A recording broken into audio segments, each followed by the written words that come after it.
The following program on PBS 39 is made possible in part by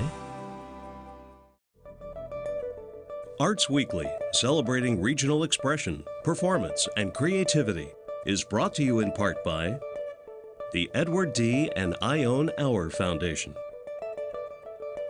the Ian and Mimi Rowland Foundation, the family of Dr. Christopher and Kirsten LaSalle, and the support of viewers like you. Thank you.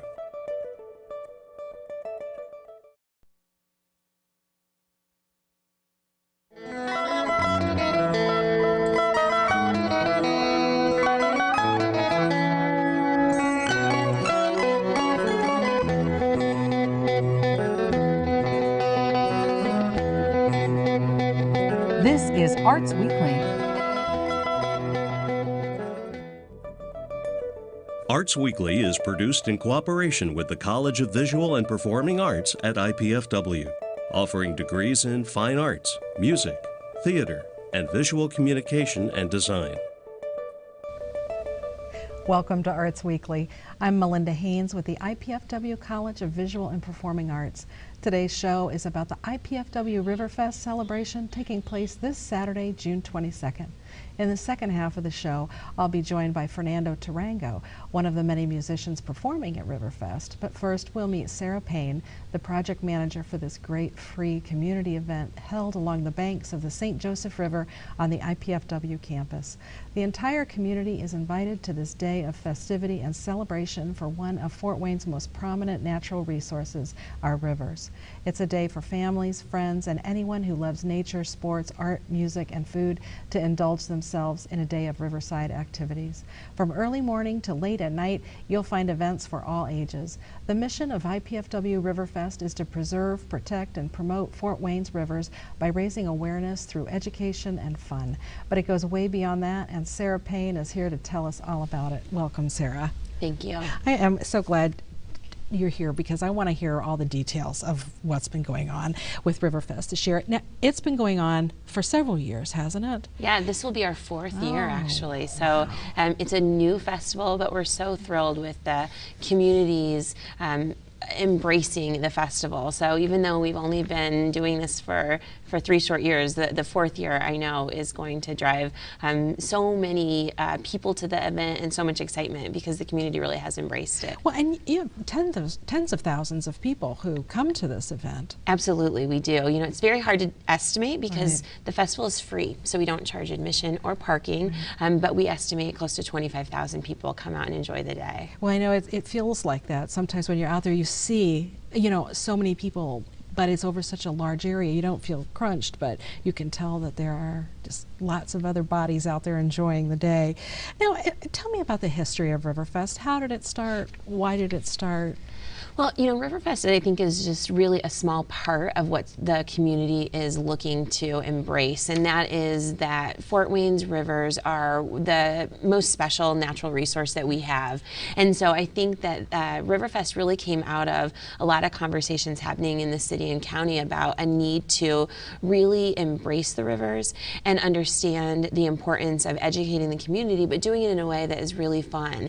And so we recognize that if there is going to be a momentum behind this, that we need to do it in a way that gets the community involved. And so RiverFest is the perfect way to introduce people to the rivers, and if they have already had an experience on them, reintroduce them. We get a lot of stories for people who said, oh, I love to boat on the rivers, or I enjoyed that when I was a child and I haven't been out on the rivers for years. So we think it's a really great way for people to really engage in the rivers. Well, and you know, there really aren't too many places in the city where you can go and enjoy the rivers. We don't have riverfront dining, too much of that, you know, maybe at Hall's Deck, but I would say not yet. I think there's a lot of excitement around those things that are happening. It's tough to get a seat at Hall's Deck. You know, I think that that's going to be really what we're seeing as the future, because I think the community, like I said, is really embracing it. It's indicative of that the community really likes their rivers and wants to do something with them. Absolutely.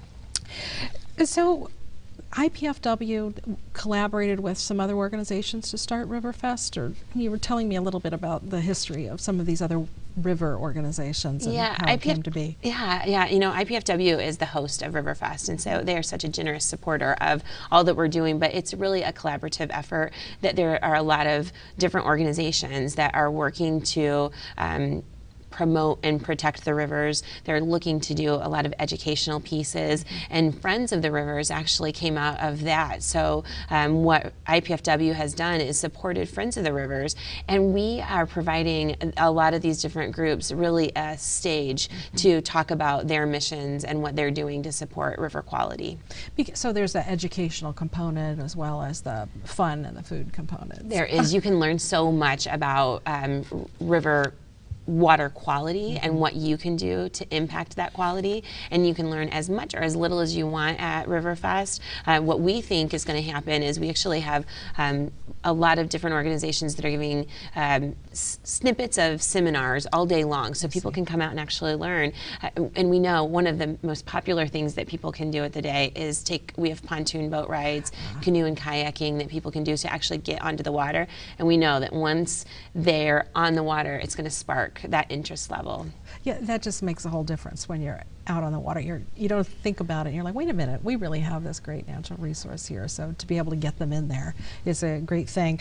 So what are some of the differences about this year's RiverFest from previous years? Well, the biggest difference is we're in a new location. Yeah. We're still on IPFW's beautiful campus, but we have moved further north. We were trying to avoid some upcoming construction happening at the entrance of IPFW off of Coliseum. And so we decided to move RiverFest north, and I think everyone who comes out is going to be very impressed. The area that we've moved to is, I think, a little bit of a secret on IPFW's campus. I'm hearing so many people that come out are so shocked at how beautiful it is. We've got beautiful views of the river, lots of shade, lots of grassy areas for people to come and enjoy. And so I think we're going to really share that secret with the community in a way that hasn't been done before. The other thing I like about it is it's in an area of IPFW that has seen a lot of new growth. So it's very accessible. There's very easy parking and close parking. I heard, we're really close to the newest parking garage, and I was told that what they have available in parking in one garage is what we had in parking for the whole area last year. So people are going to find that parking is much more convenient. Well, and it's been nice to see all of those tents go up and everything over there. It's like the real party atmosphere is starting. So people will be encouraged to park near parking garage 3 and on that end. Of campus. So what, is there a better entrance than another to come in? Nope. If they come in either off of St. Joe or Crescent Road, they're going to be able to come into either parking garage 2 or 3. When they get out, they'll be very, very close to the festivities in either of those two areas. So as long as they go north, the biggest story that we want to share is that we aren't in the same location. So we don't want people to come in off of Coliseum or drive past on Coliseum and be nervous that they don't see quite the amount of things that they had seen there in the past. Most of that has gone up north. That we will still be having a lot of activities on Federally Bridge. Well, tell me about this cardboard regatta. That's one of the new things this year. Tell me about that. It is, and that is actually happening at the bridge. The cardboard regatta is a partnership that we're having with the IPFW Alumni Association, and they are encouraging people to come out, build a boat entirely out of cardboard, duct tape and glue. They can paint the boats, but that is it. So, we're seeing, actually there's a lot of different categories, anywhere from a 1-person boat to a 10-person boat. My goodness. So that tells you the durability that you can get out of these cardboard boats. It's really amazing. You can go to our website to get a building guide, or the IPFW Alumni Association's website, and there are great tutorials on how to build a boat. Obviously RiverFest is this Saturday, and so if you haven't started building a boat now, don't worry. You can still do it. We actually have day of boat building, so we're going to give people the cardboard, the duct tape, all of the tools that they need to actually build a boat on site too. Well, and then you've got your artists who are there, the artisans. Tell me about the art area. ArtFest is a really beautiful area of RiverFest. This is actually one of my favorite areas, and we've actually moved it. It's going to be sitting right in between the Visual Arts Building and Reinhardt Music Center. There's a beautiful shaded area. We have local artists from all over the region actually that come and bring all kinds of arts and crafts, pottery, painting, photography, really anything that you could imagine is going to be there.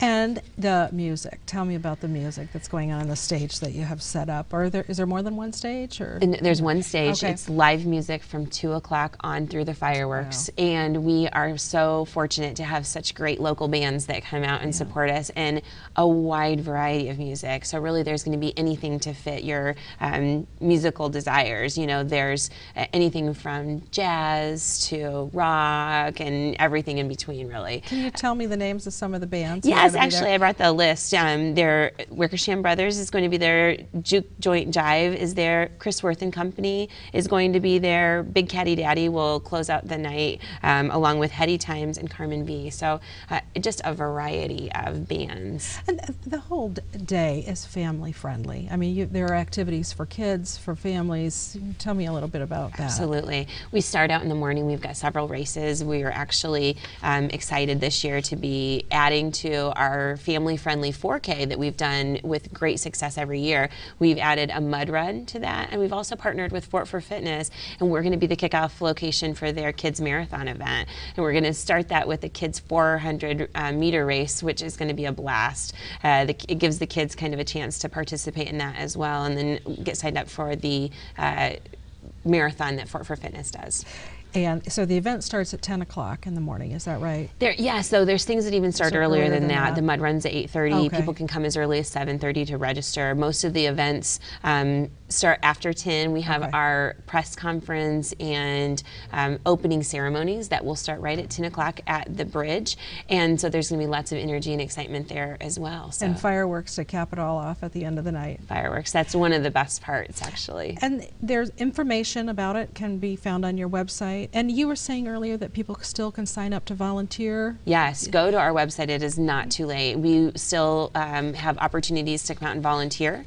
You can still sign up for our races on our website, and you can find out all kinds of information. It's IPFW RiverFest.org. Okay, great. So Saturday, June 22nd, a little earlier than 10, even at 8:30, everything on the website. Yes. Well, Sarah, thank you so much Thanks for for being having here. me. While we get ready for our next segment, please take a minute to view our performance calendar of what's coming up in our area. You also can follow us on Facebook, Twitter, and YouTube. We'll be right back with local musician Fernando Tarango.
Fernando Tarango is a professional vocalist, singer-songwriter, and actor.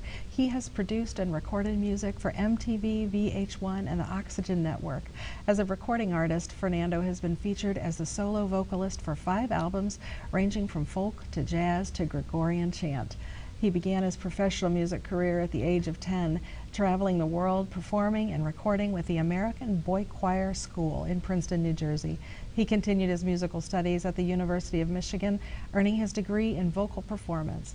Fernando is currently living and working as a musician in his hometown of Fort Wayne, Indiana, where he continues his graduate studies in composition and audio technology at IPFW's Sweetwater Music Technology program.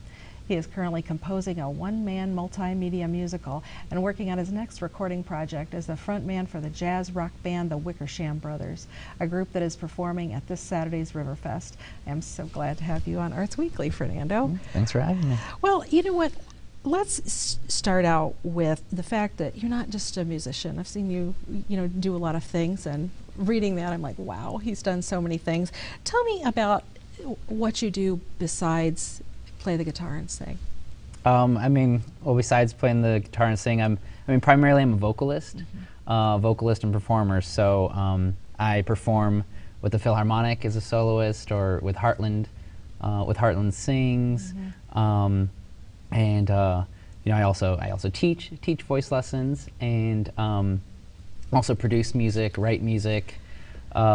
You know, help and develop a family band called Pinky Swear, and also act, you know, in television commercials and production companies, and you know, studying audio technology and composition, and just, you know, I like lots of things. That's a very wide range of things that are just kind Sorry, of branching off out of music.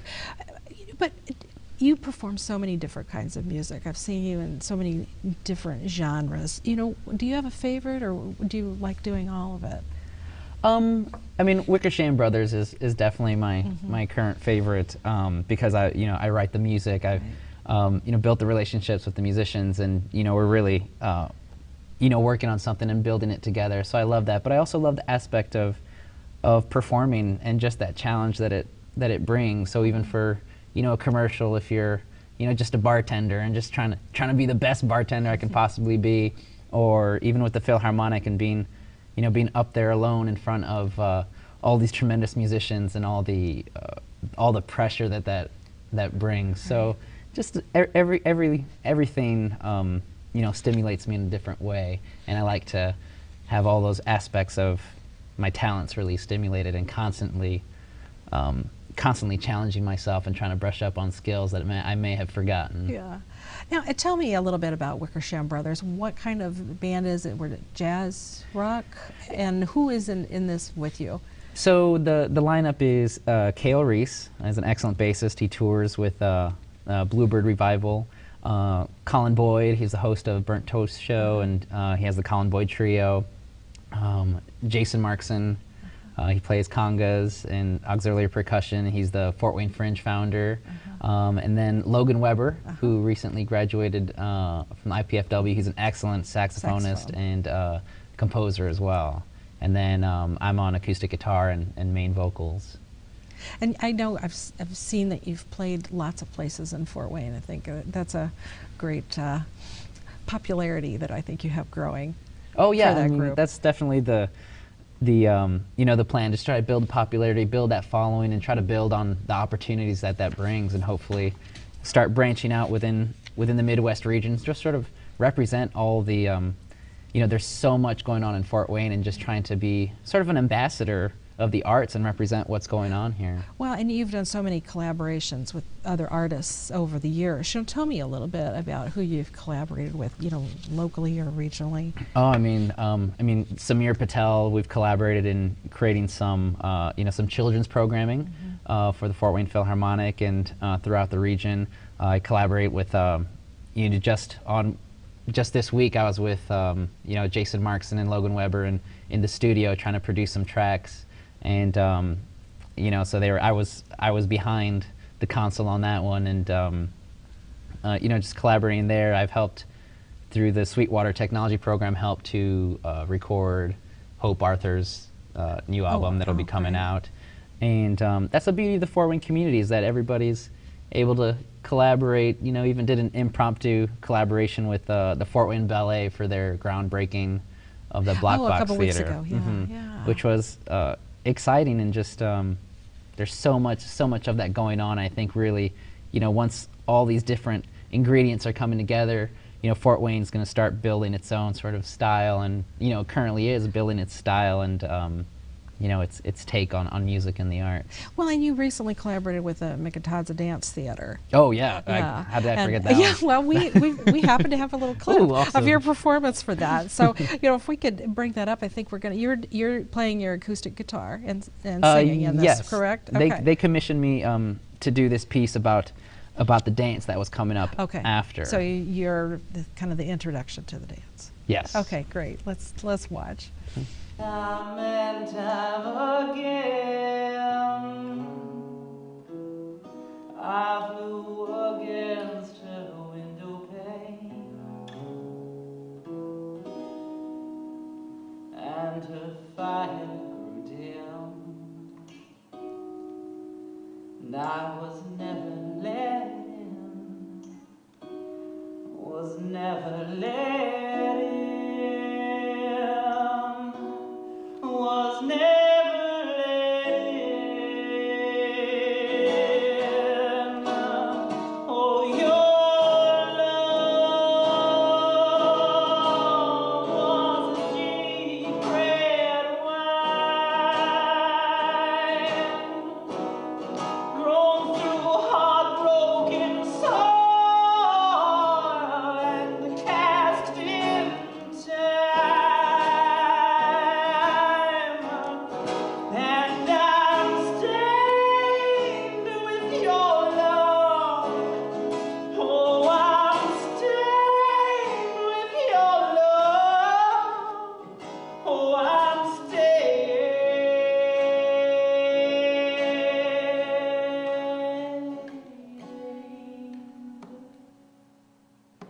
with your burgundy love.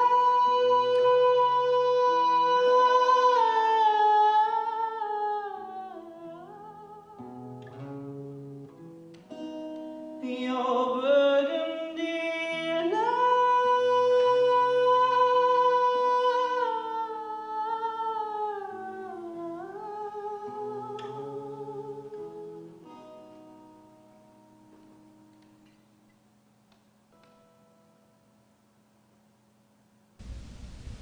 Wow, you have got an amazing range. Ooh, thank you. I mean, you know, do you?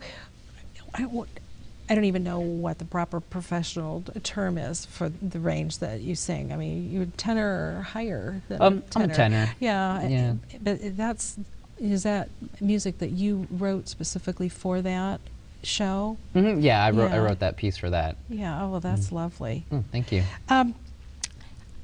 How did you get started in this, you know, eclectic career that you have? I mean, you know, knowing that you've been doing this for a long time, you know, as a child even. Was your family musical? Is that where it started? Most definitely. My mom was a music teacher, and you know, my first music teacher, and you know, we often had family get-togethers, and there's, you know, a guitar floating around, and you know, had 4 sisters, and they're always singing in the car, and you know, they were always, you know, putting the tape deck onto the radio and trying to catch the songs and getting the lyrics and learning them, and so music has always been a part of that. And then at an early age, went to a boarding school for music from 5th through 8th grade with the American Boy Choir School, and we, you know, we were a professional boy choir, so we traveled around the world. You know, we would, you know, sing in New York City, Carnegie Hall, Avery Fisher, or, you know, they'd call us in for a commercial. You know, to be like, all right, guys, we're going to New York City for a commercial. You know, here's the music, we're learning it on the bus,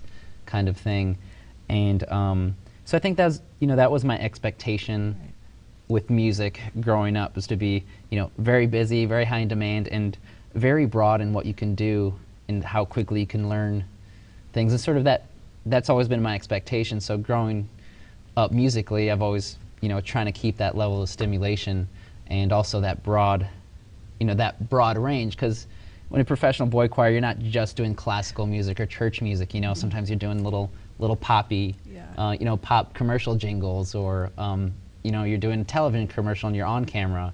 So I think that's a little bit of that aspect. That's just amazing that your education started so young. I mean, you know, as a child like that. I mean, that's got to have really shaped your experience, because a lot of people don't start that till maybe high school, or, you know, when they go away to school, to college, they think, oh, well, maybe music's for me. But I was very fortunate to be able to see firsthand some amazing performers and amazing performances, and really work with amazing musicians at a really early age. So I think that's sort of... And to know you were comfortable with it and thought that, you know, that'd be a world in which you'd like to live. Oh, totally. Yeah. Now, and then in college, so you just continued vocal performance. I studied vocal performance at the University of Michigan School of Music. So it just continued the career, and then back home here to Fort Wayne. Well, I mean, after college, I actually went out to work in California for a friend of mine who he created the Pacific Boy Choir Academy, which was a day school much like the school that I went to. I see. And I went out there and worked for a little bit as a professional vocalist and working with them, and then I came back to Indiana. Came back. Now, RiverFest, you're performing with Wickersham Brothers. Yes. So that's coming up on Saturday. What time are you performing? 4 p.m. Okay, Yes. so 4 p.m. and Yep. people can come by and see you. But you've got some things coming up right after that too, Busker Fest Yes. with Downtown Improvement District. Tell me about that. That will be at 9 p.m. at the corner of Calhoun and Wayne Street, and that's just a huge event downtown with all these street performers. So that should be a really exciting, fun, friendly time. And we're the band right before Pyrotechnic, which is a fire circus show from Chicago. Oh. So I'm very excited about that. Well, I was, reading and talked a little bit about this one-man multimedia. Is that a show? Is that a It's a work in progress Okay. right now. So I've been studying composition as part of my master's degree program here with Dr. Rutkowski. And we've studying composition and really working hard and hitting the notes. And our idea is to branch from traditional composition and move and segue into multimedia and start exploring maybe the non-traditional ways of composition, such as sequencing and utilizing audio technology and all the benefits that has to offer. Well, that sounds very exciting. So if people want to contact you, do you have a website? Definitely, FernandoTarango.com. That's simple to remember. Oh, and yes. They can find you on Facebook and Definitely YouTube and Facebook, Twitter. And Twitter, all that all of good those. I think stuff. all of that's up on the screen. Well, good luck and thank you so much for being here, Thank Fernando. you. I'm Melinda Haynes with the IPFW College of Visual and Performing Arts. Please join me next time on Arts Weekly when we'll discuss the Downtown Improvement District's Busker Fest taking place June 29th, and we'll learn about the Black Hawk Summer Theater's July 5th and 6th production of How to Succeed in Business Without Really Trying with director Christopher J. Murphy. For up-to-the-minute arts updates, you can find us on Facebook, Twitter, and YouTube, and be sure to join us here live Thursday evenings at 7:30 on PBS 39. Thank you for watching.